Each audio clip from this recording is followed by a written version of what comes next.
Hello good morning दोस्तों, स्वागत है आपका इन्वेस्टमेंट यूट्यूब चैनल पर। इस चैनल के द्वारा हम फाइनेंशियल मार्केट में अवेयरनेस क्रिएट कर रहे हैं। आपको शेयर मार्केट में ट्रेडिंग कैसे की जाती है, ट्रेडिंग अगर किसी को इन्वेस्टमेंट है, ट्रेडिंग शुरू करनी है, डीमैट का प्रोसेस पूरा बताते हैं, पूरा सिंप्लीफाइड तरीके से। उसके अलावा ट्रेडिंग स्ट्रेटजीज क्या होती है, अलग अलग मार्केट होती है, इक्विटी, डेरिवेटिव, ऑप्शन मार्केट, उसमें ट्रेडिंग स्ट्रेटजी क्या होती है, ट्रेडिंग सीक्रेट्स क्या होता है, उसके अलावा रिस्क मैनेजमेंट कैसे करना है, ऑटोमेट आपको ट्रेडिंग करनी है। आप चार्टर्ड अकाउंटेंट हो, आप बड़े इन्वेस्टर हो, आपके पास कुछ स्ट्रैटेजी है जिसको आपको ऑटोमेट करना है, प्रोग्रामिंग के थ्रू अल्गो ट्रेडिंग करनी है, तो वो भी हम इम्प्लीमेंट करके देते हैं आपको।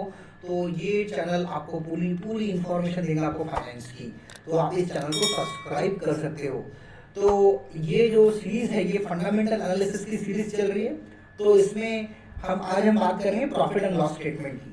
अब मैं कोई भी कंपनी बात करूं दुनिया की, दुनिया की कोई भी कंपनी वो अपनी एक एनुअल रिपोर्ट पब्लिश करती है, जिसमें एनुअल रिपोर्ट में आपको पहले तो पूरा चेयरमैन क्या चाहते हैं, आगे क्या हो सकता है बिजनेस में, अभी तक बिजनेस ने कैसा परफॉर्म किया है, उसके स्टैट्स रहते हैं पूरे।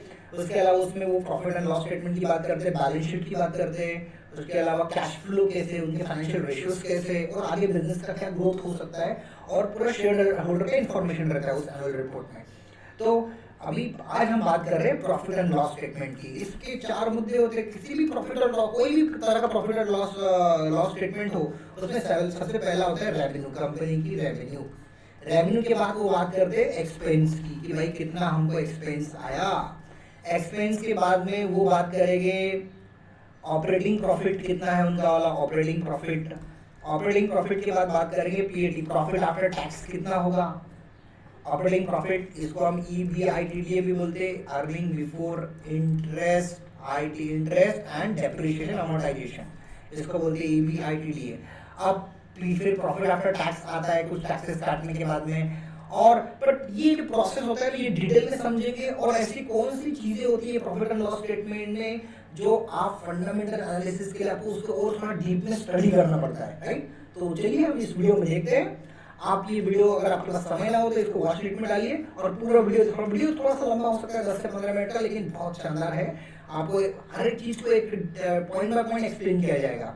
तो चलिए शुरू करते हैं। तो अभी आपके स्क्रीन पर दीपक नाइट्रेट का 2019 टू 2020 का ये प्रॉफिट ऑन लॉस स्टेटमेंट है, पीएनएल स्टेटमेंट दिख रहा है आपको स्क्रीन के ऊपर।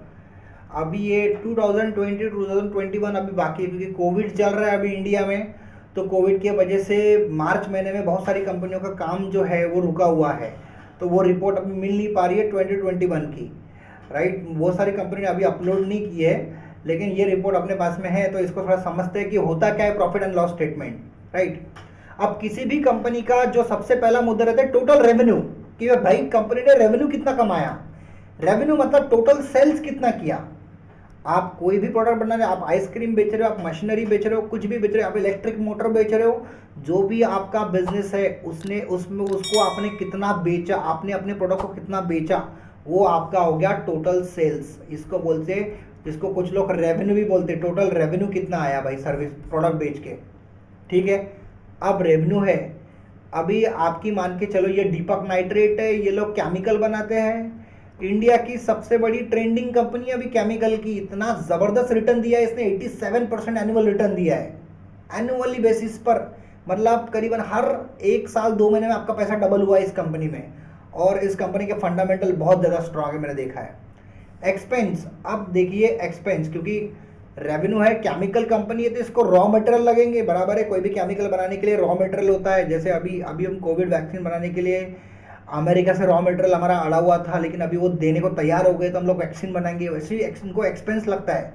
इनका एक्सपेंस क्या हो गया, एक तो ट्रांसपोर्टेशन, जो केमिकल बना है उसको कस्टमर के पास पहुंचाना है, तो उसका ट्रांसपोर्टेशन कॉस्ट हो गया। उसके बाद में कंपनी को जो रॉ मटेरियल है, रॉ मटेरियल जो भी जितना भी रॉ मटेरियल लगेगा वो, प्लस ट्रांसपोर्टेशन, और भी कुछ खर्चे हो सकते हैं जो कंपनी को लग सकते हैं। तो ये सारे खर्चे मिला के जो बनता है उनका बनता है एक्सपेंस, जो होता है एक्सपेंस। बट क्या, अगर आप एक अच्छे इन्वेस्टर हो, मैं आपसे एक सवाल पूछना चाहता हूँ। आप अपने आपसे एक सवाल पूछिए। मेरी एक दवाई की कंपनी है जिसका रॉ मटेरियल जो है, मान के चलो 100 रुपये, एक 100 रुपये का मैं बिजनेस, 100 रुपये का मैं मेरा मान के चलो कोई प्रोडक्ट है जिसका रॉ मटेरियल है 70 रुपीज़, 70 रुपीज़ का रॉ मटेरियल आ रहा है, और 100 रुपये का मेरा प्रोडक्ट मैं बेच रहा हूँ मार्केट में, तो मतलब मेरा सारा खर्चा जो निकल के वो 70 रुपये का मेरा एक्सपेंस है, तो 30 रुपये मेरा प्रॉफिट हो सकता है अगर मैं एक प्रोडक्ट को बेचूँ 100 रुपये में, बराबर है। लेकिन ये रॉ मटेरियल मान के चलो सस्ता हो गया, 70 की जगह पे 40 हो गया, तो क्या हो जाएगा, मेरा लागत मेरा 40 रुपये, लेकिन बेच में 100 रुपये में रहा, तो मेरा प्रॉफिट इस केस में 60 रुपये हो जाएगा, बराबर।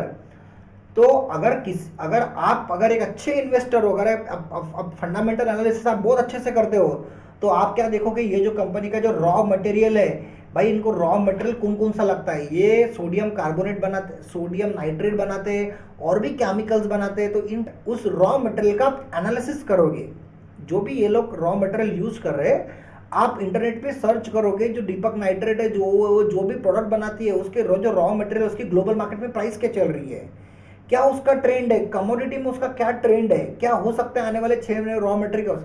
ऑफकोर्स अगर रॉ मटेरियल अगर महंगा होगा तो कंपनी के प्रॉफिट जो एक्सपेंस है वो बढ़ जाएगा, रॉ मटेरियल अगर महंगा होगा तो एक्सपेंस बढ़ जाएगा। रॉ मटेरियल अगर सस्ता हो गया, रॉ मटेरियल मान के चलो सस्ता हो गया, तो क्या हो जाएगा, कंपनी को रॉ मटेरियल अगर सस्ता हो गया तो कंपनी का अर्निंग बढ़ जाएगा, क्योंकि प्रोडक्ट तो सेल्स तो कर ही रहे वो, राइट। तो इसके लिए रॉ मटेरियल का एनालिसिस करना बहुत ज़रूरी होता है, एज अ इन्वेस्टर देखना पड़ता है कंपनी का कहाँ कहाँ से आ रहा है। इसके अलावा दूसरा, अब मान के चलो आपने 4230 रुपये का पूरा सेल्स किया है, 4230 का आपने सेल्स किया है, और आपका एक्सपेंस इतना आ रहा है 3195 रुपये, तो बचा क्या अपना ऑपरेटिंग प्रॉफिट। अगर आप 4230 रुपये में से इसको घटा देंगे 3195 रुपये से, तो आपके पास बचेगा 1035। ये हो गया आपका ऑपरेटिंग प्रॉफिट, ये रहा आपका ऑपरेटिंग प्रॉफिट। अभी हम बात करेंगे एक और चीज की, जो होता है जो मुद्दा है ऑपरेटिंग प्रॉफिट मार्जिन का। अब ऑपरेटिंग प्रॉफिट मार्जिन कैसे निकलेगा, सिंपल सी बात है, आपने कितना प्रॉफिट निकाला 1035, तो 1035 को मैं परसेंटेज में ले लेता हूँ भाई, मैंने कितना, मेरा सेल्स कितना हुआ था 4230 का हुआ था, तो इसमें इतना मेरा प्रॉफिट हो रहा है, तो मेरा प्रॉफिट मार्जिन कितना हो जाएगा, ये हो जाएगा 24%। ये उसका फॉर्मूला है, आप ये पूरा कितना सेल्स किया आपने, उसमें से आपका प्रॉफिट कितना हुआ मल्टीप्लाइड बाय 100, तो आपको ये प्रॉफिट मार्जिन मिल गया। अब अदर इनकम, अब यहाँ पे एक और अदर नेक्स्ट ऑप्शन आ रहा है अदर इनकम। कंपनी का अदर इनकम क्या हो सकता है, अगर दीपक नाइट्रेट 40 या 50 साल से इसकी शायद अभी 50 एनिवर्सरी पिछले साल हुई थी, तो 50 साल से अगर एक कंपनी बिजनेस कर रही है, तो जो भी प्रॉफिट होता है ये अपने बैंक अकाउंट में रखते होंगे, कहीं ना कोई प्रॉफिट।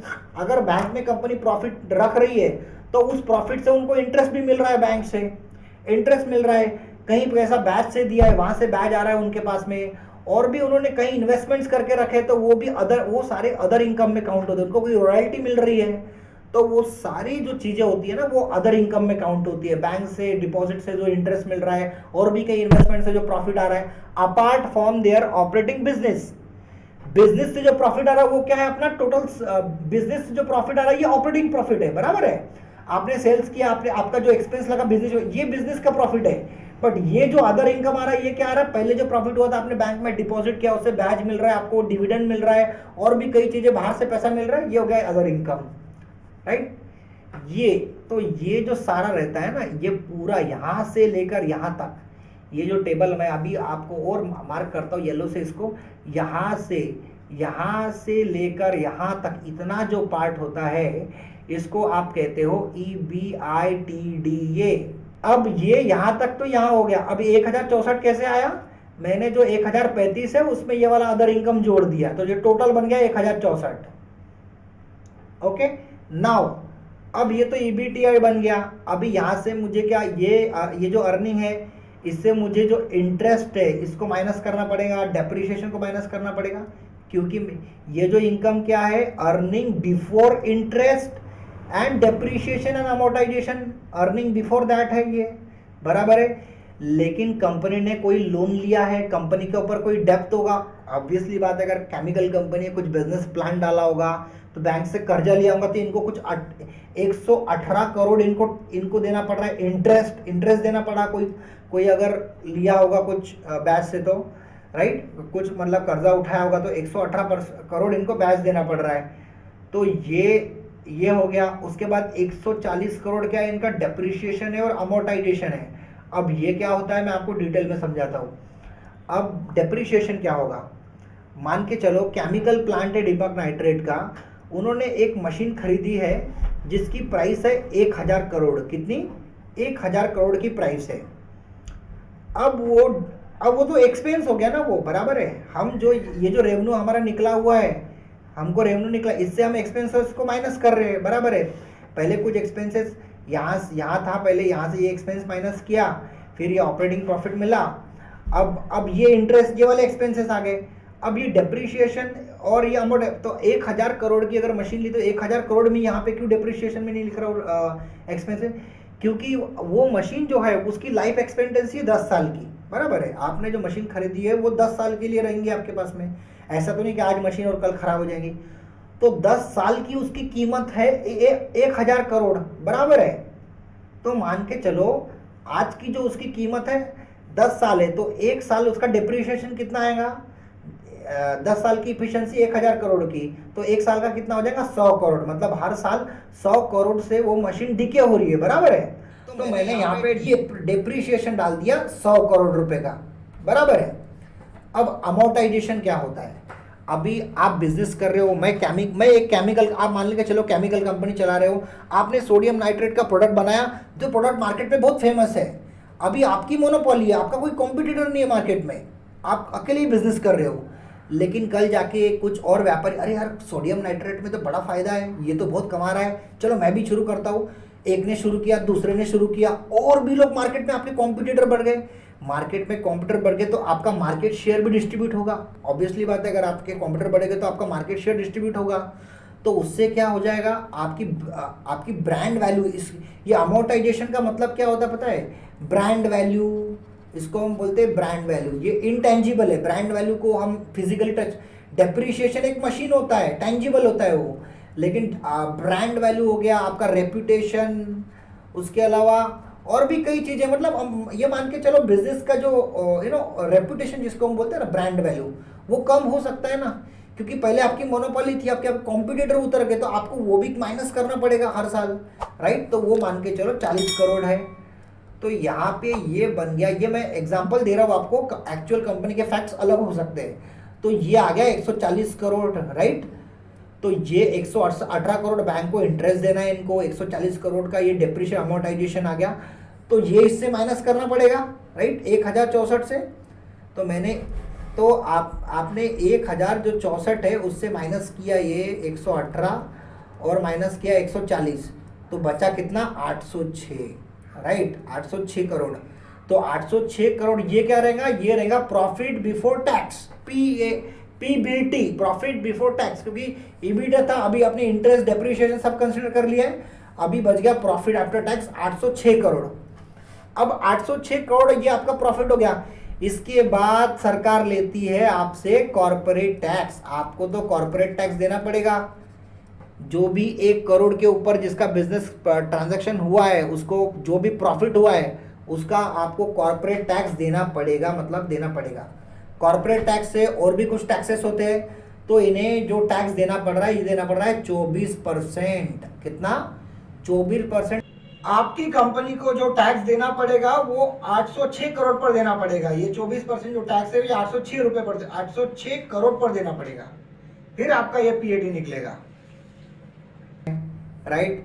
तो बच गया अभी अब ये बच गया 611 करोड़। ये है प्रॉफिट आफ्टर टैक्स, ये जाएगा मालिक के पास, मालिक के पास जाने वाला पैसा ये है प्रॉफिट आफ्टर टैक्स 611 करोड़। मतलब कंपनी ने 4230 रुपए का सेल्स किया था और आखिरी में जाके उसके पास बच रहे 611 करोड़ रुपए।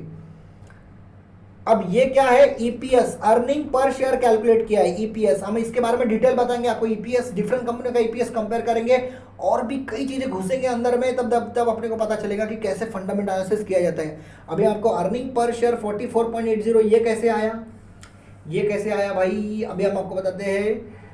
अब यहाँ पे आप देख सकते हो total number of outstanding share कितने हैं इसके, 1 दशक, शतक, हजार, 10,000, एकक, दशक, शतक, हजार, 10,000, लक्ष, 10 लाख, कोटि, 10 कोटि, मतलब 13,63,93,41, इतने सारे शेयर्स इनके आउटस्टैंडिंग है। तो नंबर ऑफ आउटस्टैंडिंग शेयर्स, तो आप ये 611 करोड़ है ना, 611 करोड़ जो अभी प्रॉफिट आफ्टर टैक्स बचा है, तो मैं थोड़ा अभी इरेज कर देता हूँ ताकि थोड़ा अच्छा लग जाए दिखने में।